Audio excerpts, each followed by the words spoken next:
The next week, things began to change. Chinenye's customers decreased.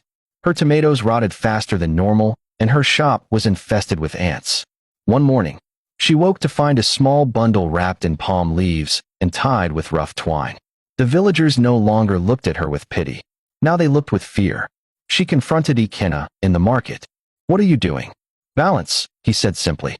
"You broke the pact. I kept my end. Your husband didn't drown, Chinenye. He was taken. You offered him." She slapped him, but he only smiled. "Do you think your children were spared by accident? Do you think you survived all these years because of strength?" Chinenye's hands trembled. "You made a deal," Ikenna said, "and now it's time to pay the rest." 7 years ago, the night her husband vanished, Chinenye had gone into the forest. She had heard the whispers then too, felt the hunger in her children's stomachs, watched her husband's strength fade day by day. Death was circling them. So she found the old shrine, the one no one spoke of anymore, the one said to belong to Injoku-ji, the god of wealth, harvest, and hidden hunger. She made an offering. Blood. Her own. Her hair. A prayer carved into wood. And a promise. 7 years of peace. In exchange for one life. That night, her husband went to the river and never came back. And true to the deal, her children never went hungry again. Her shop prospered. And her health returned. But now the 7 years were over. And Ikenna wasn't a spice merchant. He was a collector. She went to the shrine again, mask in hand, barefoot, her wrapper soaked from dew. This time, Injoku-ji answered. He was no longer a name, but a presence. A voice in the wind. A shimmer in the shadows. A hunger that crawled under the skin. "You were meant to give one," he said. "I did," Chinenye whispered. "Obi, you must give again. 1 for 7. A child this time." "No." "Then all 3. She screamed into the silence. And Injoku-ji said, "Then give yourself." Ikenna returned the next night. He entered her home without knocking. Her children were asleep. "Have you decided?" Chinenye nodded. "I will go with you. Spare them."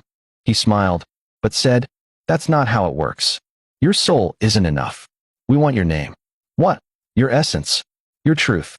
You gave it up long ago. That's why you've survived without aging. Why no one remembers your mother or father. You were never truly Chinenye, just the shell she wore." Her knees buckled. "I will tell them everything," he continued. "Let the village stone your children. Let them burn your home." Chinenye looked at him with tears in her eyes. "You think I'm afraid to die?" He laughed. "Everyone is." She reached into her wrapper and pulled out the mask. Ikenna stopped smiling. "I remember now," she said. "I wore this before. Long before Obi. Before the children. I made deals long before this village existed." Ikenna's eyes widened. "You? I am not Chinenye.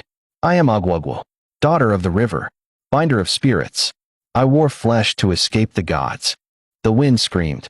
"You came to collect a widow," she said, placing the mask on her face. "But you found a goddess in hiding." The hut exploded in white light. In the morning, the villagers found her home empty. No bodies. No ashes. Just the mask, lying in the dirt. Her children were gone. Some say they were taken by spirits. Others say they walked into the forest and never returned. But old Mama Ajime, who remembered the oldest stories, whispered, "She wasn't one of us. She never was."